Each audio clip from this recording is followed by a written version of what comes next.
I spent years saving every dollar and doing everything right.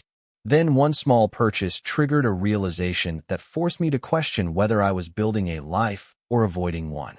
You ever look at your bank account and feel safer than you do in your own skin? That was me for most of my adult life. I was the guy who could tell you the interest rate on every account I had, down to the decimal. The guy who bought off-brand toothpaste because it saved 32 cents a month.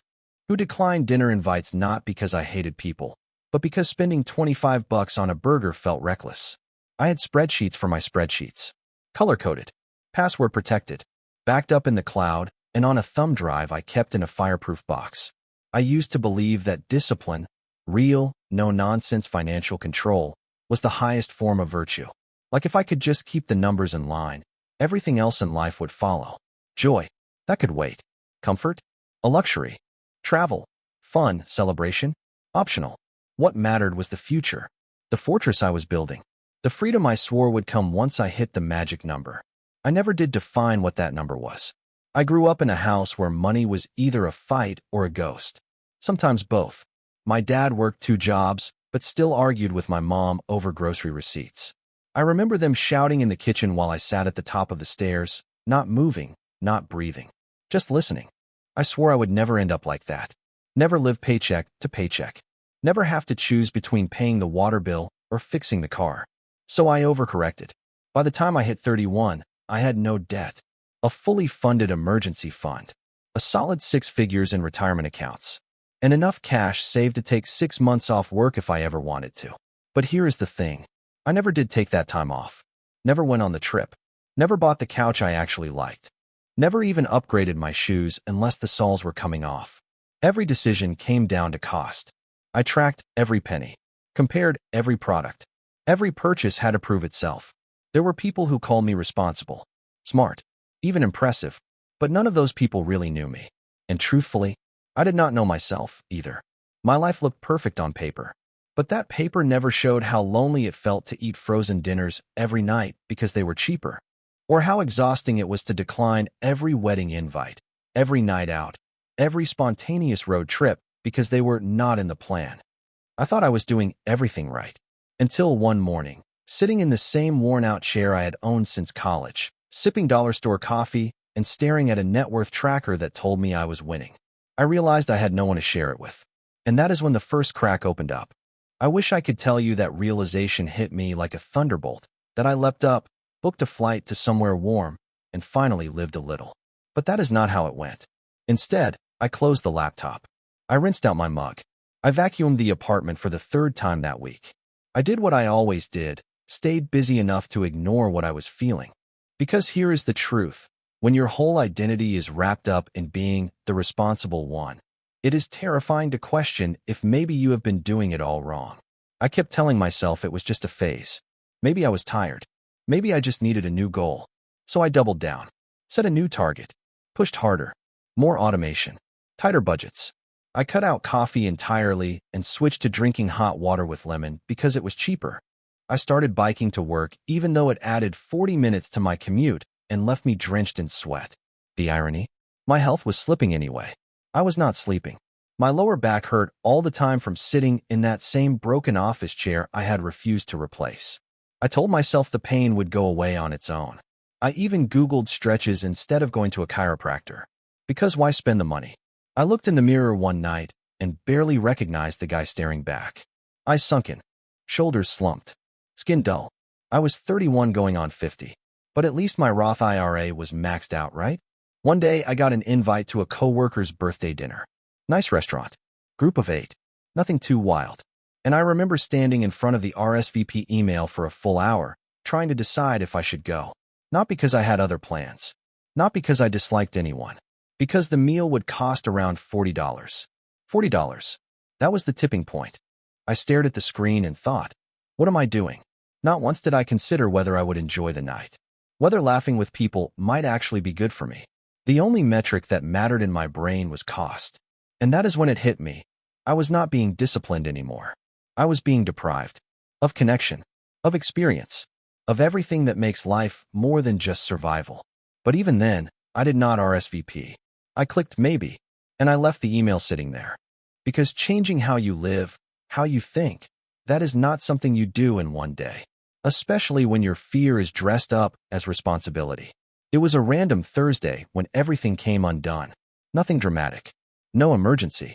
Just a moment that finally cracked the shell I had spent years building. I was at the grocery store. My usual spot. Same time every week, because I liked predictability. I knew the exact layout, the exact prices. I had my calculator app open like always, tracking every item as it hit the cart. I was halfway through the list. Canned beans, generic oats, frozen spinach, when I saw an older couple standing by the bakery section, laughing. The woman had a tiny cake in her hands, the kind with way too much frosting, and the guy, white hair, big grin, was teasing her about it. She said something like, "It is my birthday. I am allowed to splurge." That word, splurge, hit me harder than it should have, because I could not remember the last time I did. Not really. I stood there, frozen, holding a box of plain crackers like it was some sacred artifact, and I felt empty. I had been saving for later for over a decade. Later, I would travel. Later, I would take time off. Later, I would enjoy the little things. But later never came. And now it felt like I was standing at the edge of my life, holding a receipt with nothing but missed chances on it. That night, I sat down and really looked at my numbers, not just the balances, but what they had cost me. I pulled up a photo from 4 years ago.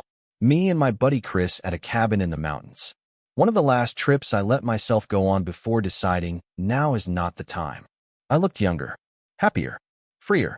Chris got married last year. I skipped the bachelor party because I did not want to spend the money. I sent a gift instead, something practical off their registry. I missed the speeches, the bonfire, the laughter. He never said anything, but I felt the gap. I opened a second tab. My retirement calculator. The projection looked beautiful. I would hit my target early. I could quit at 45 if I wanted to. But what was I going to do with all that freedom if I spent my best years living like a monk?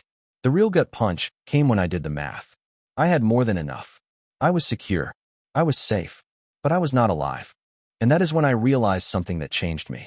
All these years, I thought the danger was running out of money. But the real danger was running out of time. The next morning, I did something that would have made old me break out in hives. I went to a coffee shop. Not the kind where you get drip in a paper cup and bolt. I mean a real place. The kind with actual mugs and acoustic music and people sitting with books they were not pretending to read. I walked in and ordered a cappuccino. $5 and some change. The barista smiled and said, "For here or to go?" I hesitated.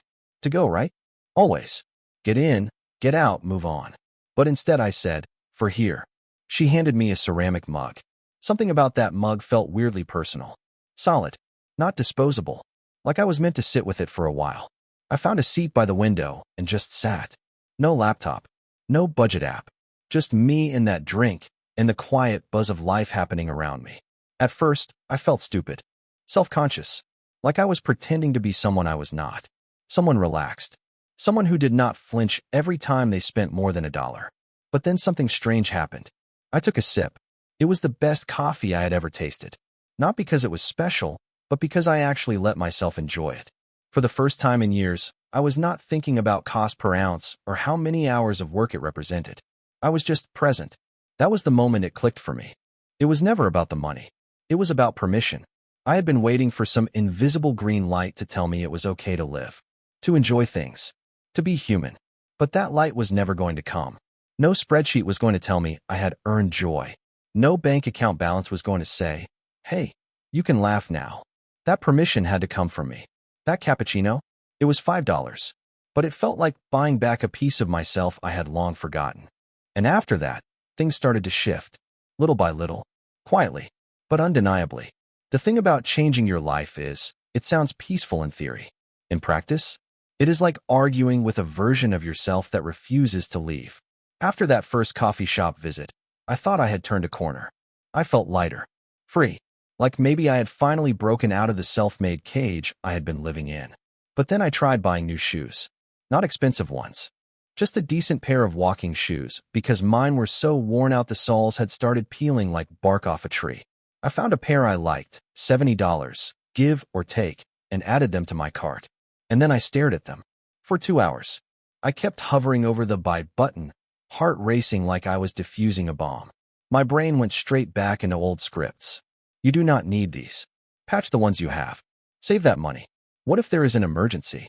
What if you lose your job? What if? I closed the tab. Next day, I opened it again. Same thing. That loop. That anxiety pretending to be logic. That is when I realized something I had not been willing to admit. I was not just frugal. I was scared.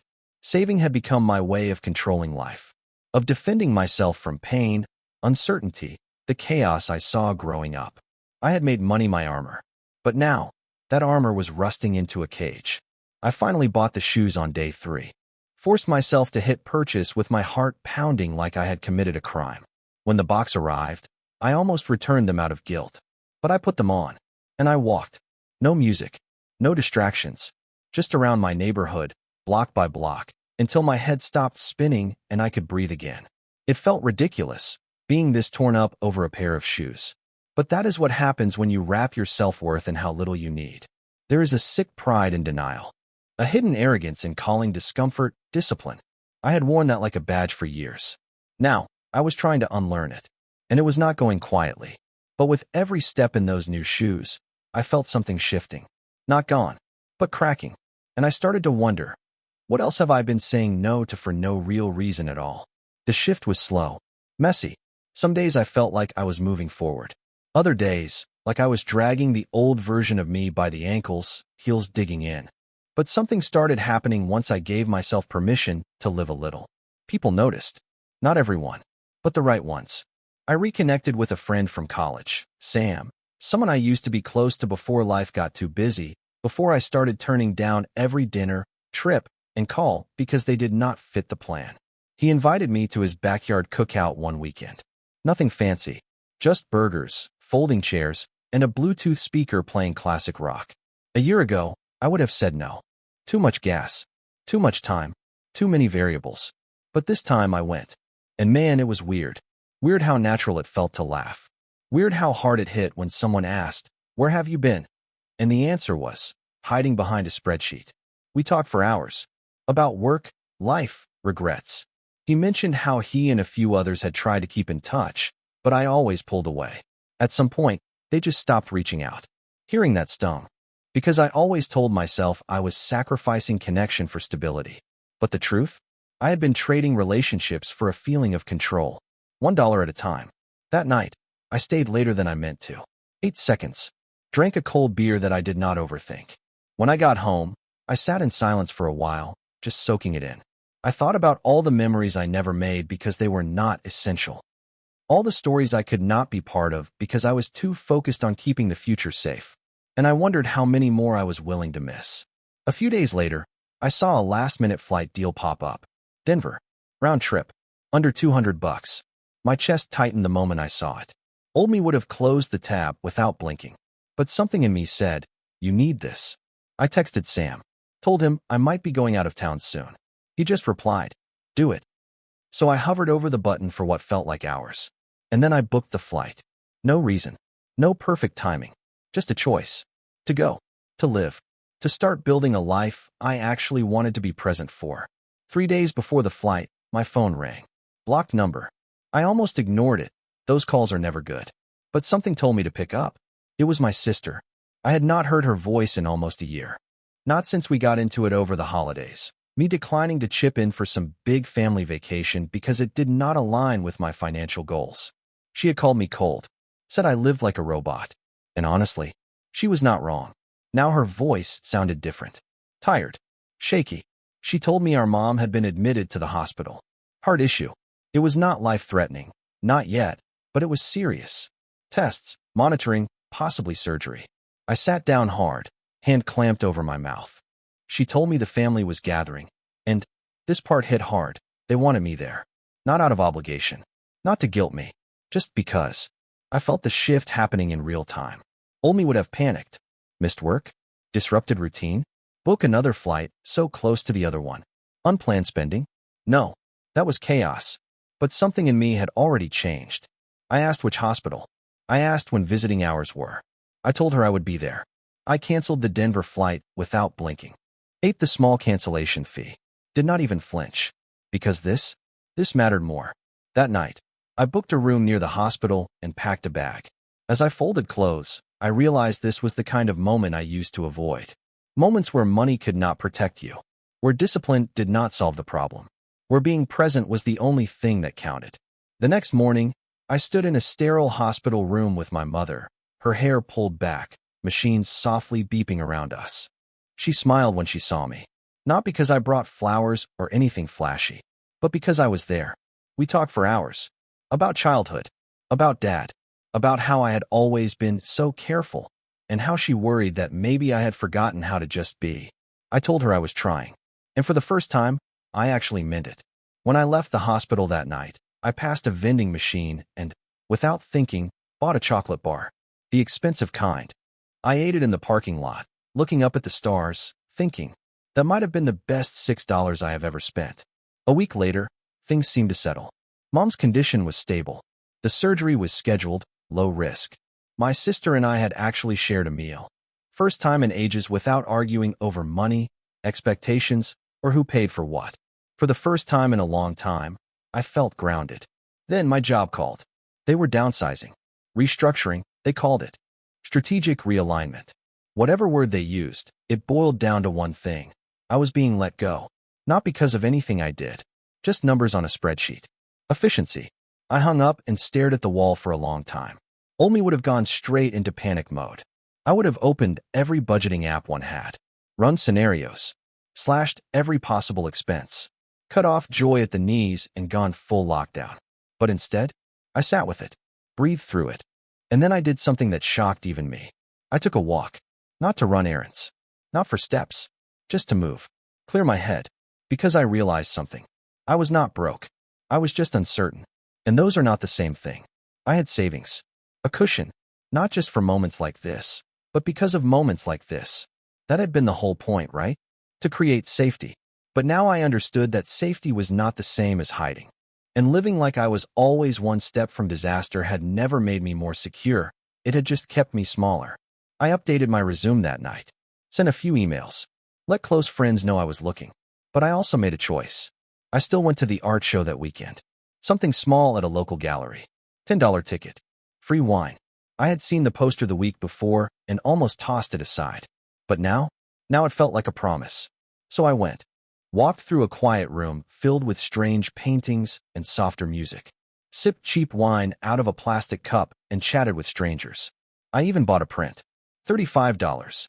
It was a photo of an old wooden chair sitting in a field under a stormy sky. Something about it felt honest. It is hanging on my wall now.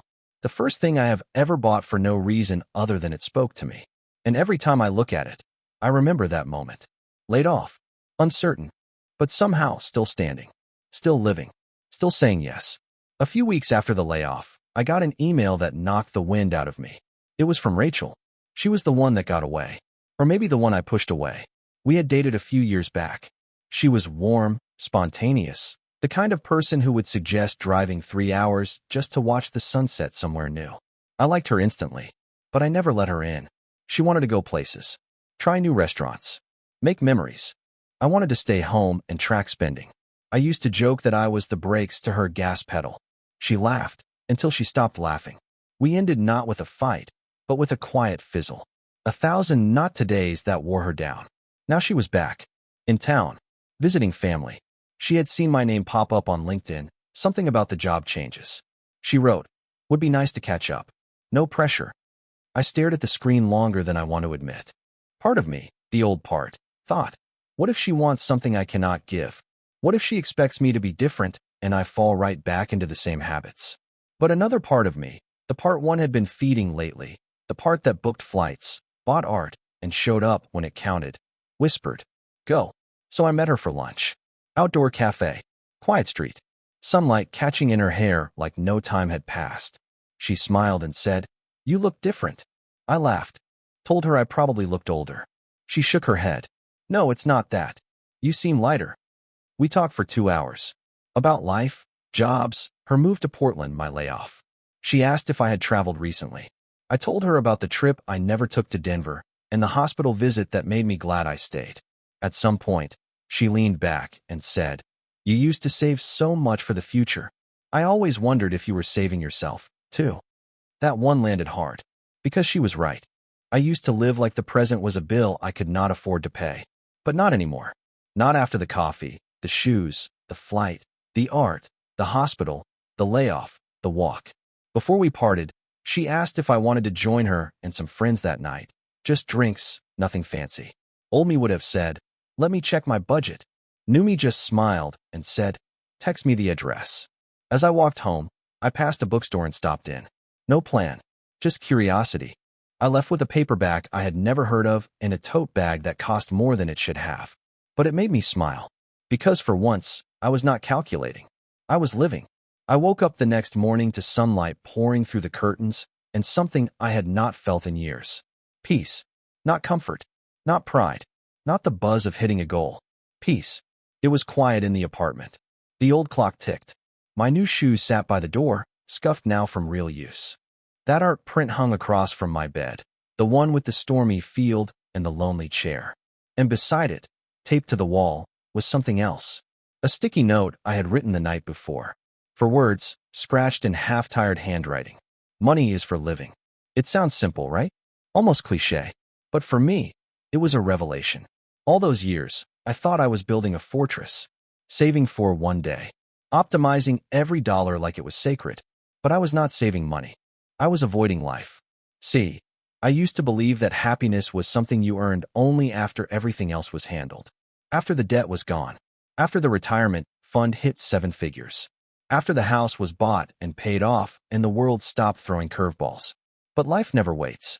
It happens in the middle of all the mess. The job losses. The hospital visits. The surprise texts. The $35 art prints and $5 coffees that taste better than anything you planned for. And the people, God, the people, the ones I kept at arm's length while I got my life together. I used to think restraint was virtue. That saying no to joy made me strong. But now I see that real strength is knowing when to say yes. Not recklessly, not to impress, but intentionally, to moments, to memories, to things that feed your spirit, not just your spreadsheet. I still track my money, still have savings, still believe in being prepared. But I no longer believe in starving the present to feed a future that might never come. That version of me, the one who worshipped safety, who feared spontaneity, who treated joy like a threat, he is still in here. But these days, he does not get the final say. Because I finally learned. Security is not the goal. Life is. And money? It is just the tool.